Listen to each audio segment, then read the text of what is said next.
My heart aches, and a drowsy numbness pains my sense, as though of hemlock I had drunk, or emptied some dull opiate to the drains 1 minute past, and Lethewards had sunk. 'Tis not through envy of thy happy lot, but being too happy in thy happiness, that thou, light-winged dryad of the trees, in some melodious plot of beechen green and shadows numberless, singest of summer in full-throated ease. Oh, for a draught of vintage that hath been cooled a long age in the deep delved earth, tasting of Flora and the country green, dance and Provençal song and sunburnt mirth. Oh, for a beaker full of the warm south, full of the true, the blushful Hippocrene, with beaded bubbles winking at the brim and purple-stained mouth, that I might drink and leave the world unseen, and with thee fade away into the forest dim. Fade far away, dissolve, and quite forget what thou among the leaves hast never known.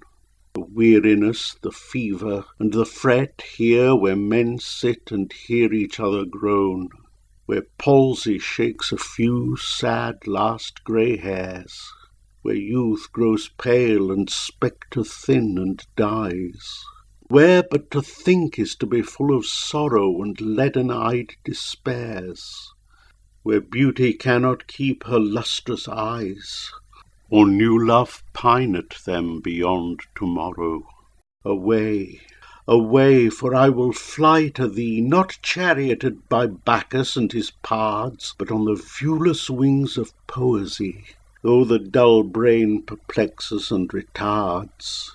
Already with thee, tender is the night, and haply the queen moon is on her throne, clustered around by all her starry fays. But here there is no light, save what from heaven is with the breezes blown through verdurous glooms and winding mossy ways. I cannot see what flowers are at my feet, nor what soft incense hangs upon the boughs.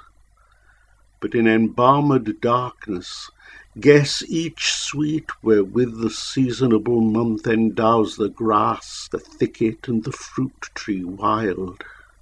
White hawthorn and the pastoral eglantine, fast-fading violets covered up in leaves, and mid-May's eldest child, the coming musk-rose, full of dewy wine, the murmurous haunt of flies on summer eves.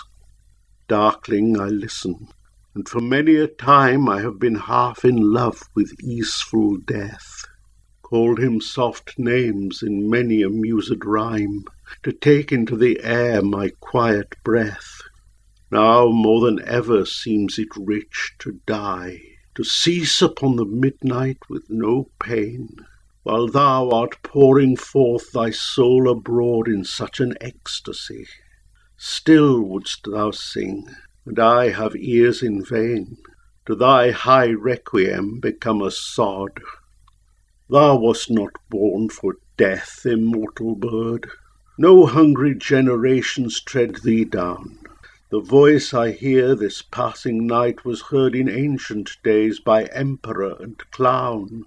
Perhaps the self-same song that found a path through the sad heart of Ruth, when sick for home she stood in tears amid the alien corn. The same that oft times hath charmed magic casements, opening on the foam of perilous seas, in fairy lands forlorn. Forlorn, the very word is like a bell to toll me back from thee to my soul's self. Adieu, the fancy cannot cheat so well as she is famed to do, deceiving elf. Adieu, adieu, thy plaintive anthem fades past the near meadows, over the still stream, up the hillside, and now 'tis buried deep in the next valley glades. Was it a vision or a waking dream? Fled is that music. Do I wake or sleep?